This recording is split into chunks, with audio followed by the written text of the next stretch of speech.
গিরিশ পার্কে। কিন্তু কে খুন করলো? কৃষ্ণ গোপাল সিং।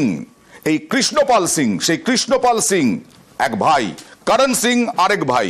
এই কৃষ্ণপাল সিংই খুন করেছে, কবুল করলো কৃষ্ণপাল সিং। করণ সিংও ছিল তখন ঘরে। ভাগারাম সিংকে একেবারে ছুরি দিয়ে খুন। সরাসরি চলে যাব প্রতিনিধি অমিতের কাছে। অমিত, কি কৃষ্ণপাল কি কবুল করলো?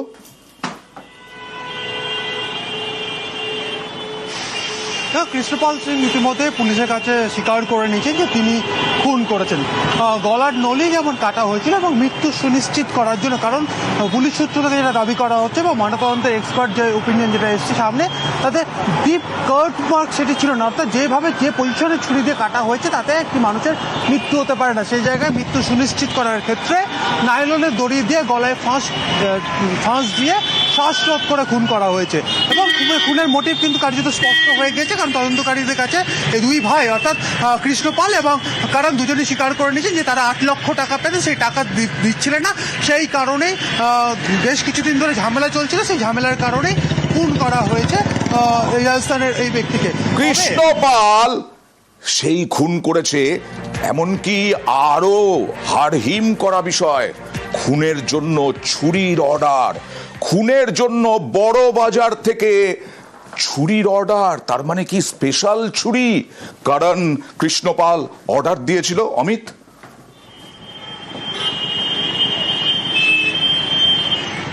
একেবারে এই জায়গাটাও সুনিশ্চিত হতে চাইছিলেন তদন্তকারী আধিকারিকরা, কারণ যেখানে ট্রলির মধ্যে থেকে দেহ উদ্ধার হয়েছিল তার সেখানে আরও একটি পলি ব্যাগ পাওয়া হয়েছে, তার মধ্যে থেকে এই মার্ডার ওয়েপন বা ছুরি পাওয়া গেছিল। ওই ছুরি কোথা থেকে এসছে? সেক্ষেত্রে দুই ভাইকে জেরা করার পর পুলিশ জানতে পারে ছুরিটিও অর্ডার করে তৈরি করানো হয়েছিল বড়বাজারের একটি দোকান থেকে, এবং সেই বিষয়টি জানার পর তদন্তকারী আধিকারিকরা বা ভোলা থানার পুলিশ সুনির্দিষ্ট সেই দোকানে যায় এবং সেখানে গিয়ে সেখানে দোকানে যারা রয়েছেন কর্মী বা মালিক রয়েছে তাদের সাথে কথা বলার পর সুনিশ্চিত হয়েছে যে ঠিক খুনের ঘটনার আগের দিন এই ছুরি ডেলিভার করা হয়েছিল। এবং শুধু তাই নয়, দেহ যে লোপাট করা হবে অর্থাৎ খুন যে পরিকল্পনা করেই করা হয়েছে তার জন্য ট্রলি ব্যাগ কেনা, খুনের 4 দিন আগে ট্রলি ব্যাগ কেনা হয়েছিল, নাইলনের দড়ি কেনা হয়েছিল এবং একই সঙ্গে সেলোটেপ কেনা হয়েছিল বডি পুরো র্যাপ করার জন্য। সমস্তটাই পরিকল্পনা মাফিক হয়েছে। এই তদন্তে কিন্তু উঠে এসছে গোলা পুলিশের কাছে। ছুরি একদিন আগে, নাইলনের দড়ি ট্রলি 3 দিন আগে কেনা, বেশ কয়েকদিন আগে থেকেই এই খুনের চক্রান্ত ভাগারাম সিংকে। আর ভাগারামের আত্মীয়রা আসবেন, পুলিশের সঙ্গে কথা হয়েছে। গতকাল কি হয়েছিল একবার দেখাবো কুমারটুলির পর। 25 ফেব্রুয়ারির পর 11ই মার্চ আবারও ট্রলি ব্যাগে উদ্ধার দেহ। কুমারটুলির পর এবার উত্তর 24 পরগনার ঘোলা ট্রলি ব্যাগ থেকে উদ্ধার হয় সেলোটেপ জড়ানো যুবকের দেহ। নিহতের নাম ভাগারাম সিং, বছর 32-এর এই যুবক পেশায় ব্যবসায়ী, কলকাতার মেছুয়া বাজারের বাসিন্দা। খুন এবং দেহ লোপাটের চেষ্টার অভিযোগে গ্রেফতার দুই তুতো ভাই কৃষ্ণপাল সিং এবং করণ সিং। মঙ্গলবার রাতে ভাগারামকে খুনের পর দেহ ট্রলি ব্যাগে ভরে দুই তুতো ভাই, তারপর এক ক্যাবে চেপে পৌঁছয় সোদপুরের ঘোলায়। কল্যাণী এক্সপ্রেসওয়েতে নামার সময় ভারী ব্যাগ দেখে সন্দেহ হয় গাড়ি চালকের। তিনি জিজ্ঞাসা করেন ট্রলি ব্যাগে কি আছে। দুই যাত্রীর একজন জানায় কুর্তি আছে। তখন চালকের পাল্টা প্রশ্ন, এত রাতে কুর্তি নিয়ে এখানে কি? খুলে দেখান ভেতরে কি আছে।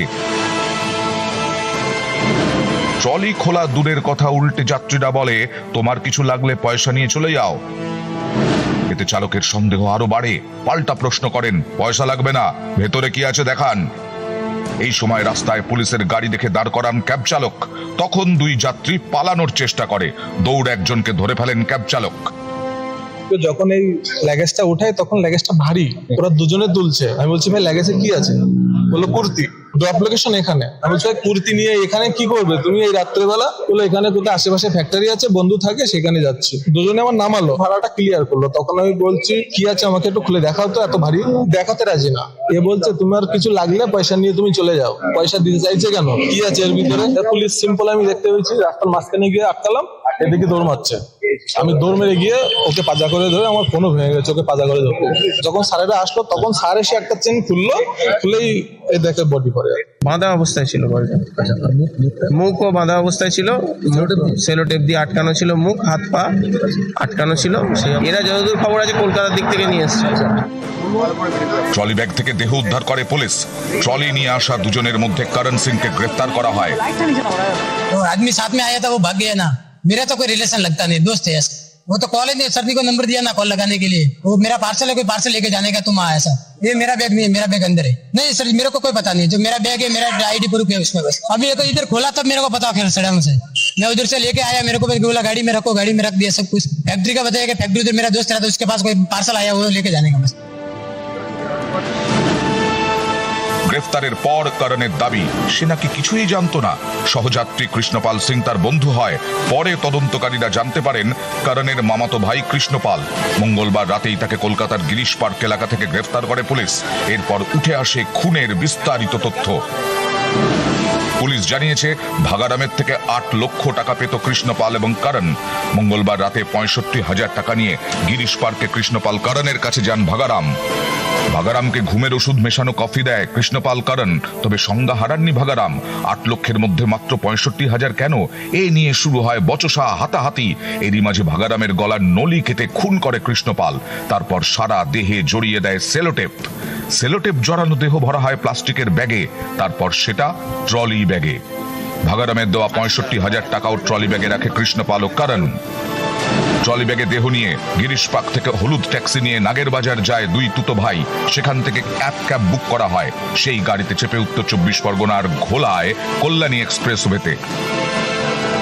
ভারী ট্রলি নামানোর সময় চালকের সন্দেহ হওয়ায় বিপত্তি, ধরা পড়ে যায় করণ। রাতেই পুলিশের জালে কৃষ্ণপাল। তদন্তকারীদের দাবি জেরায় ভাগারামকে খুনের কথা স্বীকার করেছে কৃষ্ণপাল। নিউজ 18 বাংলা। দেখলেন তো, কিছুক্ষণ আগেই দেখালাম। একদিন আগে বিশেষ ছুরি অর্ডার দেওয়া হয়েছিল, 3 দিন আগে নাইলনের দড়ি কেনা হয়েছিল, ট্রলি ব্যাগ কেনা হয়েছিল। এই ট্রলি সুটকেস কিন্তু গতকাল ইউজ করা হয়নি শুধু, 2015 থেকে এইভাবে দেখে আসছি আমরা ট্রলি সুটকেসে কাটা দেহ।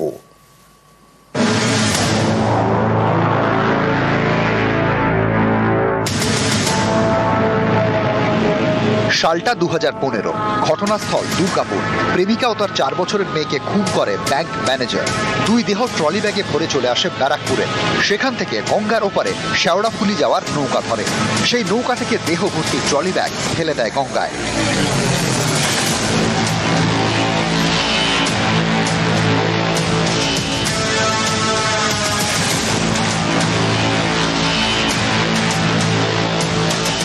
গত বছর নিউ টাউনের হোটেলে খুন করা হয় বাংলাদেশের এমপি আনোয়ার উল আজিম আনারকে। তার দেহ কেটে দেহাংশ পাচার করা হয় ট্রলি ব্যাগে ভরে।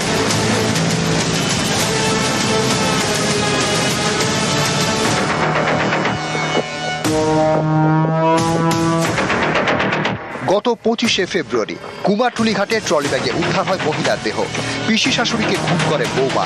ট্রলি ব্যাগে দেহ ভরে নিয়ে যায় কুমারটুলি ঘাটে। সঙ্গে ছিল তার মা। টার্গেট ছিল গঙ্গায় ভাসিয়ে দেওয়া।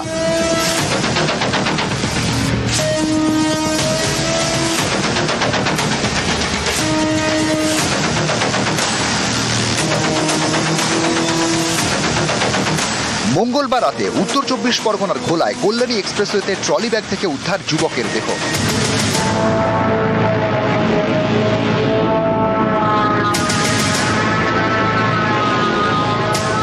নিহতের নাম ভাগারাম সিং। এই যুবককে খুন এবং দেহ লোপাটের চেষ্টার অভিযোগে গ্রেপ্তার করণ সিং এবং তার মামাতো ভাই কৃষ্ণপাল সিং। তদন্তকারীরা জানতে পেরেছেন করণ, কৃষ্ণপাল এবং ভাগারাম 3 জনই ব্যবসায়ী। সবারই আদিবাড়ি রাজস্থানে। ভাগারাম কলকাতার মেছুয়া বাজারে ভাড়া থাকতেন, আর কৃষ্ণপাল করণ থাকতো গিরিশ পার্কের ভাড়া বাড়িতে। কৃষ্ণপাল করণের থেকে চুড়িদারের পিস কিনতেন ভাগারাম। এই কেনা বেচা করতে করতে ধার। ভাগারামের থেকে 8 লক্ষ টাকা পেত কৃষ্ণপাল করণ। এই টাকা নিয়ে দুপক্ষের মধ্যে অশান্তি চলছিল। মঙ্গলবার 65,000 টাকা নিয়ে কৃষ্ণপাল করণের বাড়িতে যান ভাগারাম। 8 লক্ষ টাকা পাওনা, 65,000-এ সন্তুষ্ট হয়নি দুই তুতো ভাই কৃষ্ণপাল ও করণ। এ নিয়ে ভাগারামের সঙ্গে তাদের বচসা শুরু হয়। তারপরই খুন। ভাগারামের গলার নলি কেটে খুন করে কৃষ্ণপাল, তারপর সারা দেহে জড়িয়ে দেয় সেলোটেপ। তারপর সেই দেহ ভরে প্লাস্টিকের ব্যাগে, সেটা রাখে ট্রলি ব্যাগে। এখানে বাসন মাজি দেখছি বের হচ্ছে ঢুকছে, আমি ময়লা ফেলতে হয়তো যাচ্ছে, ওরা তো যায় রাত পর্যন্ত, খেতেও যায়। 12টা সাড়ে 12 নাগাদ দেখলেন প্লাস্টিক নিয়ে বেরোচ্ছে? হ্যাঁ, একাই বেরোচ্ছে? একাই বেরোচ্ছে। ব্যবসার জন্য রাজস্থান থেকে কলকাতার ভাড়া বাড়িতে, সেই বাড়িতে আরেক ব্যবসায়ীকে খুন। এ নিয়ে গিরিশ পার্কের মুক্তারামবাবু স্ট্রিটে জোর শোরগোল। না, ওরা আমার কাছে থাকতো না, উনি রমেশ প্রজাপতি আছে না, ওর কাছে ওর লোক ছিল। কতদিন আগে ওনার আপনার কাছে ভাড়া নিয়েছিল? আমার 9-10 মাস হয়ে গেছে। এগ্রিমেন্ট করেছিলেন? হ্যাঁ হ্যাঁ। কার নামে এগ্রিমেন্ট ছিল? রমেশ প্রজাপতি। খুনের ধরন এবং দেহ লোপাটের চেষ্টা দেখে তদন্তকারীরা অবাক, কারণ তাদের মতে এভাবে তো পেশাদার খুনিরা খুন করে। গলার নলি কেটে দেহ সেলোটিপ দিয়ে জড়ানো হয় যাতে রক্ত বাইরে না আসে। এরকম ঠান্ডা মাথায় খুন তো পেশাদার খুনিরা করে। তারপর প্রমাণ লোপাটে একাধিক গাড়িও ব্যবহার করেছে দুই ভাই, যাতে পুলিশ সহজে নাগাল না পায়। একটি গাড়িতে গিরিশ পার্ক থেকে নাগের বাজার, আরেকটি গাড়ি নাগের বাজার থেকে খোলা।